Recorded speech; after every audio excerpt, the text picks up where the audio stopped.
रामकृष्ण हरी शेतकरी बांधवांनो, तर धनाजी हजारे फार्मर यूट्यूब चॅनलवरती सर्वांचं खूप खूप स्वागत आहे.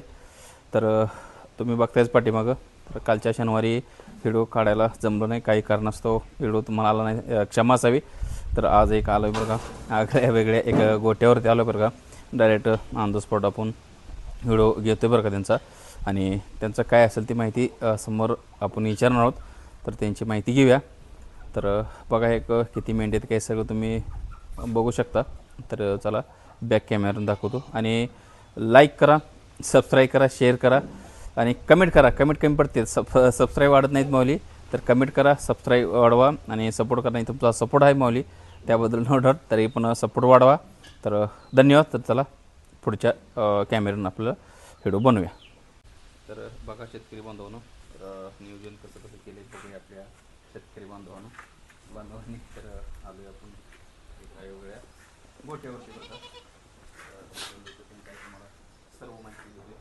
तर अगोदर हे तुम्ही बघून घ्या बघा नियोजन कसं काय.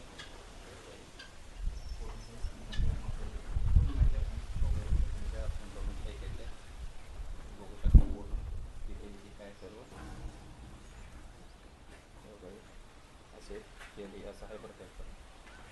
माहिती जास्त नाही करता. राम राम. राम राम, नमस्कार. तुमचं लोकेशन आहे, तुमचं नाव सांगा. मी रुतेश लक्ष्मण बेहरे, राहणार चिंचोली, तालुका सांगोला, जिल्हा सोलापूर, महाराष्ट्र, राज्य महाराष्ट्र. आणि तुमचा मोबाईल नंबर सांगा. 96 65 39 73 34. 34 मोबाईल नंबर दिलेला आहे. तर तुम्ही हा व्यवसाय चालू केला तर किती दिवस झालं चालू करून? मला 1.5 ते 2 वर्ष झाली साधारण चालू करून. पहिल्यांदा कितीपासून सुरुवात केली काय तुम्ही? मी सुरुवातीला 5 मेंढ्यांपासून सुरुवात केली, हां, आणि जवळजवळ आता माझ्याजवळ 30 मोठ्या मेंढ्या आहेत. 30 मोठे मेंढ्या आहेत हां, ना? आणि 10 ते 12 लाहुरा आहेत, म्हणजे जी की आता फळून मेंढ्यांमध्ये रूपांतर होणार आहे त्यांचं. 10 ते 12 आहेत. हम्म. तर 1.5 वर्ष तर 12 तयार केली तुम्ही. 1.5 ते 2 वर्षात. टोटल मोठे किती आहेत मेंढ्या? मोठ्या मेंढ्या 30 आहेत. 30 आहेत. हम्म. 30 मेंढ्या केलेत बरं का. हम्म. तर बघू शकता. तर ह्यांना मला पहिल्यांदा सांगा, सर्व शेतकरी बांधव, मला प्रश्न, मोठा प्रश्न आहे त्यांचा. काय प्रश्न आहे? तर मेंढ्या ही पहिल्यापासून फिरवते, म्हणजे रानात चारा फिरवणे करते. तर हे जर नेमकं तुम्ही फिरवता का नेमकं हे 24 तास बंदिस्त आहे? हा पहिला प्रश्न आहे बरं का शेतकरी बांधवांचा. असे राहतात का, शूट होते का, काय होते, तेवढं मला 1.5 वर्ष तुमचा अनुभव सांगा. प्रश्न खूप चांगला आहे. तर ह्याचं उत्तर असं आहे की जर पूर्ण फिरस्ती मेंढ्या असतील तर लक्षाला लगे ह्यांना सूट होत नाही. आता मला जवळपास आता 1.5 ते 2 वर्ष होत आलेत. हे आत्ता थोडंसं म्हणजे त्यांना सूट व्हायला लागलंय.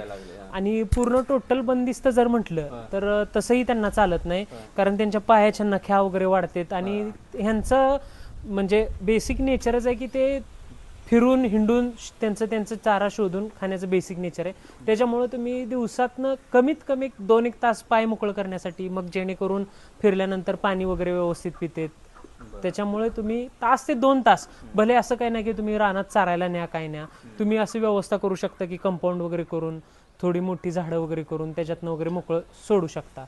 बरं, आता तुम्ही मोकळी कुठे सोडताय? आम्ही अशी खाली आंब्याच्या बागेत आहेत, आणि घराच्या मागच्या बाजूला देखील मोठी आंब्याची झाड आहेत, त्याच्यातनं सोडतो. कंपाऊंड मारलेलं आहे पूर्ण बरं का. बरं, पहिल्यांदा सुरुवात करायची शेतकरी बांधवांना, हे कंपाऊंड हे शेड होणं शक्य नाही, कशी सुरुवात करायची? सुरुवातीला तर माझं असं मत आहे की तुम्ही छोट्या स्केलपासून चालू करा, जेणेकरून तुम्हाला जर शक्य होत असेल तर एक छोट्या म्हणजे 5 मेंढ्यापासून सुरुवात करा. आणि तुम्हाला शक्य होत असेल तर गवत काढून आणणे किंवा थोडं थोडं तुम्हाला सोडणं गरजेचं आहे. पण जर तुम्हाला सोडण्यासाठी कुठं किंवा चारा उपलब्ध नसेल, हिंडणं, आता पहिल्यासारखं शेतं रानं काय मोकळी नसते, बागायती झालेले आहे जवळपास सगळीकडे.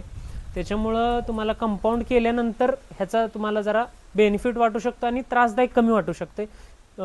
जर तुम्ही सोडून एवढा मोठा कळप फिरवून आणायचं म्हणलं तर त्याच्यात लेबर आले, परत ना सगळ्या भरपूर साऱ्या गोष्टी येतात, असं आहे. आणि तरुण पिढीला तर सर्वात मोठा म्हणजे विषय आहे की एवढं सगळं दिसतंय खरं, पण हे चारून फिरवून हिंडवून आणायचं म्हणलं तर ते एका व्यक्तीला शक्य नाहीये. हां, असं आहे. आता ह्याला पहिल्यांदा चारा कसं नियोजन केलं सांगा. चारा नियोजनमध्ये आपण ह्यांना प्रामुख्यानं ओला चारा मध्ये आपण आपल्याजवळ आता घास गवत आहे किंवा हुंडी आहे किंवा मेथी घास आहे, असं आलटून पालटून असते. सुक्या चाऱ्यामध्ये म्हणाल तर आपल्याकडं हरभऱ्याचं बुसकाट आहे, प्लस मुरघास वगैरे आहे. आणि ह्यांना खुराकामध्ये आपण मका, तुरीचा कळणा अशा गोष्टी देतो त्यांना. शेड्यूल कसं असतं सकाळी? सकाळी साधारणतः आमचा दिवस चालू होतो 6 पासनं. 6ला उठल्यानंतर पहिल्यांदा ह्या मेंढ्या वाड्याच्या बाहेर वगैरे काढून त्यांना झाडून घेतो. पिल्ली छोटी तानी तानी जी पिल्ली आहेत त्यांना पिण्यासाठी त्यांच्यासोबत मोकळं सोडून देतो. मग ते थोडं फिरतेत, बागडतेत आणि व्यवस्थित दूध वगैरे पितेत. थोडं त्यांना सकाळी मोकळं सोडल्यानंतर ते फ्रेश होतेत.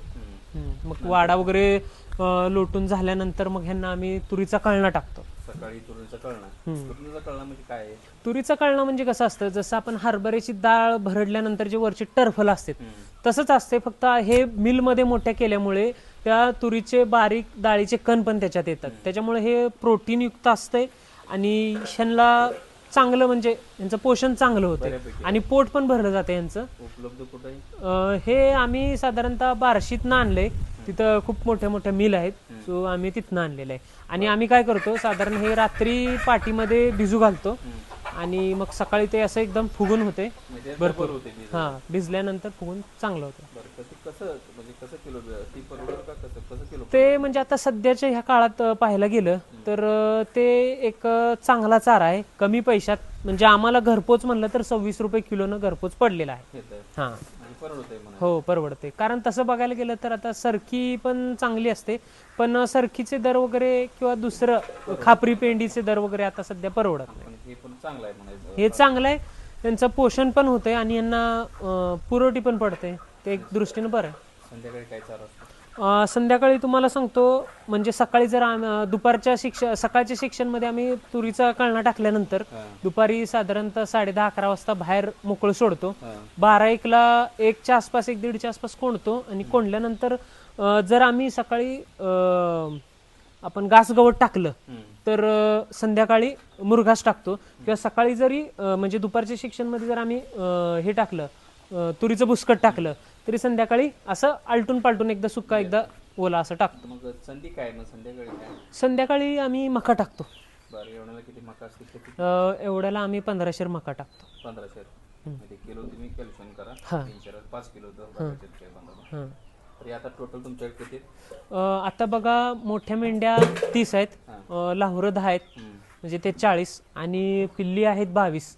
त्याच्यातली आता 10 आलेत विकायला आणि बाकी 10ला 1-2-3 महिने टाइम आहे.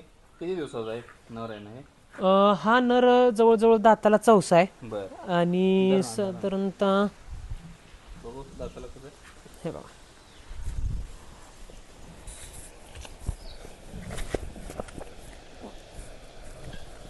हो दाताला 4 आहे. साधारण 1 वर्षाच्या पुढे झालं. हा, 1 वर्षाच्या पुढे आहे. हे जर साधारणतः आपण असं म्हणू शकतोय 12 ते 15 महिन्याच्या मध्ये असं. म्हणजे ब्रीड साठी हा चांगला आहे. चांगला आहे.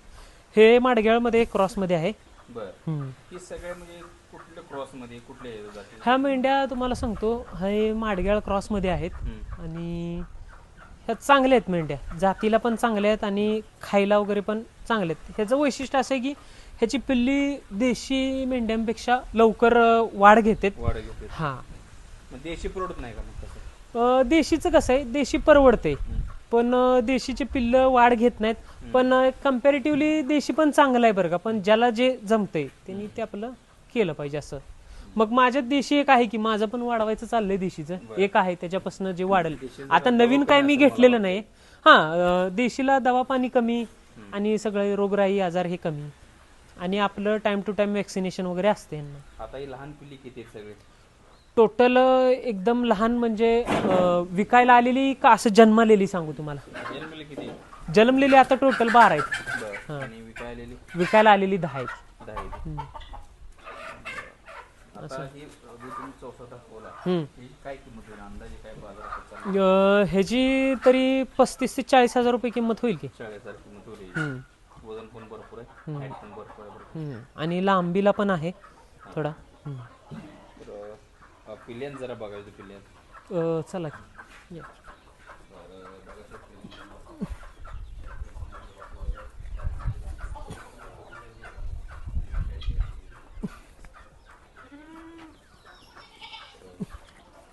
आज जा बघा.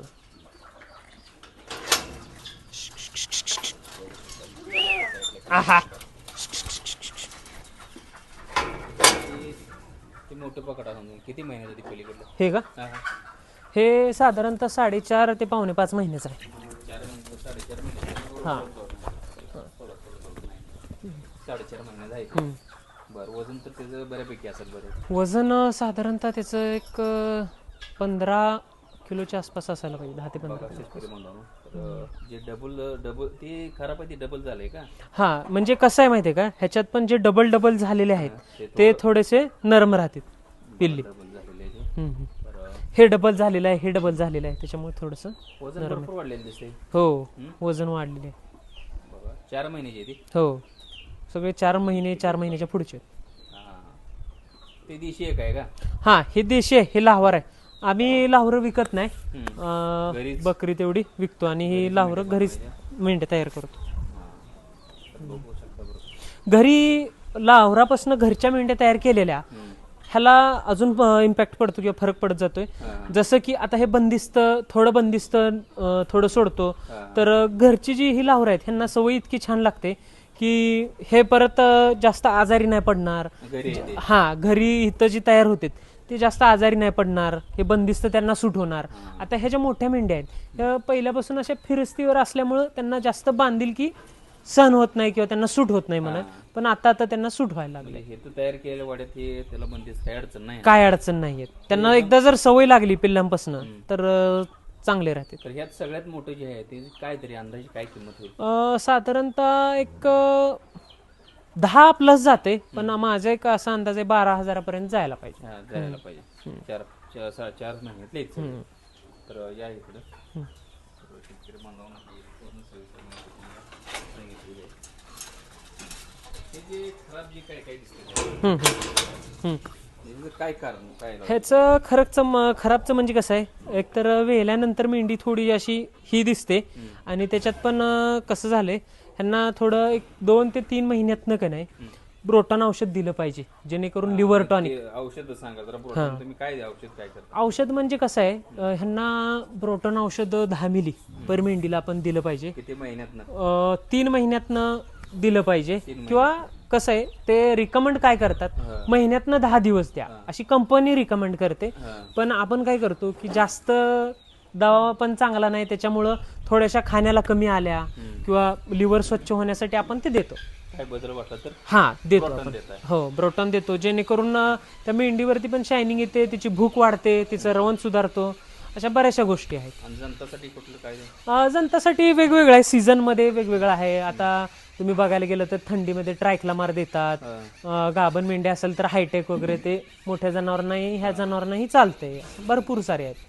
आता ही लस काय करून घेतली का पावसामध्ये? नाही आता डॉक्टरांना मी हे केले, बोलवलेलं आहे. ते डॉक्टर म्हणले तर उद्या वगैरे येतो, मग आपण त्यांना लस द्यायची आता? त्याला मला वाटतं ETV, टिटॅनस आणि PPR एक देणं गरजेचं. कशासाठी काय काम करतो? ETV म्हणजे इंटेरोटॉक्झिमिया. हे जे ओला चारा किंवा जे ओलं गवत आहे, पाऊस पडलेलं एकदम ओलं लुसलुशीत कवळं गवत असतं, ते भरपूर खाल्ल्यामुळं त्यांना तो आजार होतोय आणि त्याच्यामुळं मेंढ्या दगावू पण शकतात. त्याच्यामुळं ते ETV आणि TT म्हणजे टिटॅनस असते. ते काय होते, मेंढ्यांना कुठं लागलं, जखम झाली किंवा होणाऱ्या बाळाला सुद्धा धनुर्वात होऊ शकतोय, त्याच्यामुळे ते TT पण देतात. आणि PPR पण हा अतिशय घातक आजार आहे. ह्याच्यात सुद्धा मेंढ्या हा पावसाळ्यामध्येच होतोय, पण तो इतका विचित्र आजार आहे की मेंढ्या मरू शकते. प्रामुख्याने हे दिलं पाहिजे. 2 वर्षात काय फटका बसला का कसा?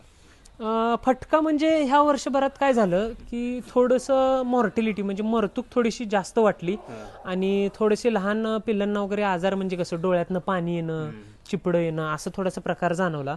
पण एखादं साल तसं राहते, पण एवढं काय प्रॉब्लेम मोठी नाही, मोठ्यातलं एकही दगावलेलं नाही. मोठे शक्यतो दगावत नाहीत आणि वेळच्या वेळी तुम्ही जर बघितलं तर काही प्रॉब्लेम येत नाही मोठ्यांना सुद्धा. तर बघा शेतकरी बांधवांनो, काही पूर्ण अशी माहिती आपण घेतलेली आहे.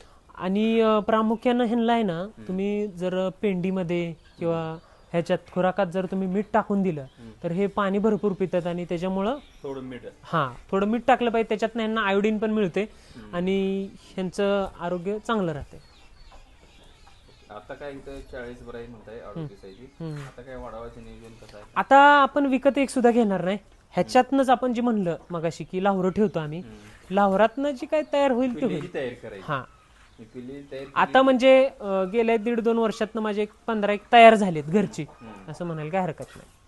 बरं, आता एक काय म्हणायचं आहे मला, आता हे मेंढ्याचं सगळं पालन करता तुम्ही, तर मेंढ्याचं परवडतं 1.5-2 वर्षातून बघितलं तर त्यात 35-30 मेंढ्या जरा मोठे, 30 मेंढ्यात तुम्हाला सगळं मेंटेनन्स जाऊन तरी किती प्रॉफिट किती राहतं? आता तुम्ही एक हे करा की 30 मेंढ्यांना वर्षाकाठी ह्याची सायकल 14 महिन्याची राहते. तर 14 महिन्यातनं हे तुम्हाला 2 पिल्ली देतात. 2 पिल्ली देते. 2 पिल्ली दिल्यानंतर 2 होत असते. काही जणांना 2ही होतात. त्याच्यात कसं आहे की 70% मेंढ्यांना कसं होतं, एका टायमाला एक झालं की दुसऱ्या विताला 2 होतात. पण शक्यतो एक झालेलं चांगलं सदृढ होते, लवकर विकण्यास तयार होते. आणि एक पिल्लू म्हणजे एका मेंढीला साधारणतः 10 ते 12 हजार रुपये खर्च आला पाहिजे. त्या पिल्ला प्लस त्या मेंढीला 10 ते 12 हजार रुपये खर्च आल्यानंतर एक पिल्लू आपण त्याच्या सांभाळण्यावर आणि एक पिल्लूचा आपल्याला फायदा, असं तुम्ही गणित धरलं पाहिजे. हा असं आहे. 30 मेंढ्यात काय अंदाजे क्वालिफिकेशन कसं घेतो तुम्हाला काय? 30 मेंढ्यात बघा ना, तुम्ही जर 60 पिल्ली पकडली, सरासरी 2-2च पकडली, 60 पिल्ल्यांचं एक पिल्लू सरासरी आपण जास्त पण नको आणि जास्त कमी पण नको, सरासरी 10,000 रुपयाने जरी पकडलं तर 6 लाख रुपये वरचा नफा झाला. पण यात मायनस किती होतं? मायनस बघा ना, एक पिल्लू सोडलं तर 60 पिल्ल्यातनं 30 पिल्ल्यांचं गेलं तर 3-1 लाख रुपये. हो, अर्धा नफा होतो त्याचा. 3-1 लाख रुपये. पण त्याच्यात पण कसं आहे, तुम्ही घरचा चारा आता जर सुबाबळ किंवा शेवरी मेथीघास हे जर लावलं तर ह्यांना प्रोटीनसाठी वगैरे जास्त बाकीचं काय खुराक म्हणजे खापरी पेंड वगैरे काय टाकण्याची गरज नाही. तुम्ही मका टाकता किंवा स्वस्त असं. हो, आपण केलेलं आहे ना. तर बघा शेतकरी बांधवांनो, तर हे बंदिस्त आहे, थोडंफार इकडे तिकडे सोडतात पाय तुमचं जरा फ्रेश होण्यासाठी मेंढी बरोबर. तर हे चांगला आहे. खराब जे तुम्हाला दिसतं शेतकरी बांधवांनो ते काही वेळेला आहे आणि काहीतरी इकडे तिकडे थोडंफार आजार पण असतंय, त्यामुळे तुम्हाला दिसते 4 पुन्हा तंदुरुस्त मेंढ्या आहेत सगळ्या. तर बघू शकता तुमच्याजवळ पण सर्व आहेतच. तर कोण शेतकरी बांधवांचे प्रश्न आहेत ना, कारण का हे बंदिस्त चालत नाही असं नाही. तर हे बंदिस्त चालतंय, पण तुम्ही थोडा टाइम लागतोय. जर मोकळ्या मेंढ्या असतील आणि तुम्ही अचानक सगळं बंदिस्त करायचं म्हणलं तर ते थोड्याशा मेंढ्या घायलाच दिसणार, तुम्हाला घायलाच येणार. कारण का ह्यांच्याकडे जाळी मारले, पण शेतकरी म्हणून माझ्याकडून मेंढ्या मला माहिती आहे माझ्या पूर्णपणे बंदिस्त आहे बरं का. कारण का मी एक तसं सवय लावून घेतली त्यांना, तर बऱ्यापैकी बरं का. तर एक महत्त्वाचा प्रश्न काय विचारायचा आहे, हे सुशिक्षित बेकारी आहेत काय, म्हणजे काय शिक्षण झाले? माझं BSc ॲग्री होऊन एक 2-2.5 वर्ष झाले. मग एवढं शिक्षण होऊन काय असं काय निवडला व्यवसाय?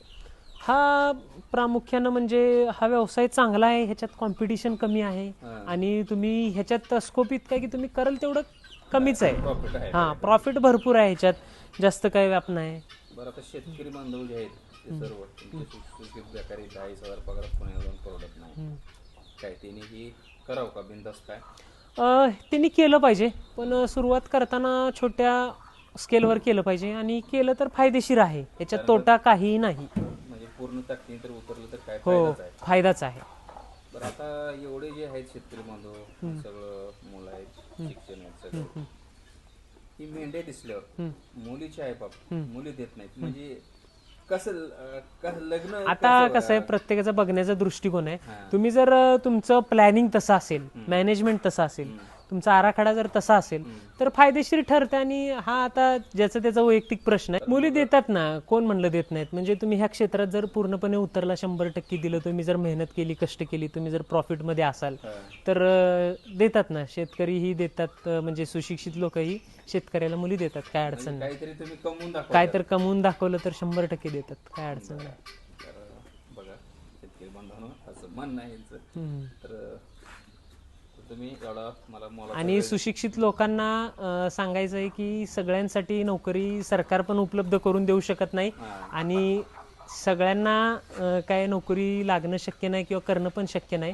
सो असा काहीतरी व्यवसाय तुम्ही निर्माण करा. म्हणजे समजा एखादी मुलं आहेत 30,000 25,000 30,000 काम करणारे, तर 30,000 नोकरी सोडून ही परवडते का करायचं? आता कसं आहे माहिती आहे का, ज्याच्या परिस्थितीवर आहे. आता जर हे करू पण शकत नाही, सुरुवातीला काहीच फायनान्शियल बॅकग्राऊंड नाही, केलं त्याने तर परवडते. हो त्यांनी केलं तर हे परवडण्यासारखं आहे, नक्की आहे. तुम्ही जर म्हणाल की ते सोडून मी रिस्क घेऊन जर हे करायला गेलो ह्याच्यात पण अडकलो, तर असं काही होत नाही. हे तुम्हाला नक्की फायदेशीर राहणार. हा फक्त तुम्हाला ह्याच्यात 100% उतरावं लागणार, घाणशी म्हणून चालणार नाही. हे जे काय आहे ते सगळं व्यवस्थित करावं लागणार. तर तुम्ही एवढं सविस्तर माहिती दिली आणि तुमचा मोलाचा सल्ला दिला आमच्या शेतकरी बांधवांना, तर तुमचं मनापासून आभार, धन्यवाद. थँक्यू, धन्यवाद. तर बघा शेतकरी बांधवांनो, आजचा व्हिडिओ कसा वाटला तो कमेंट करून सांगा. सर्वांनी कमेंट करायचं तर प्लीज माऊली. तर तुम्ही कमेंटवर आहे काय कुठला व्हिडिओ बनवा काय त्या ह्याच्यावर मी तुम्हाला व्हिडिओ बनवून टाकतो. तर नमस्कार. नमस्कार. थँक्यू, धन्यवाद.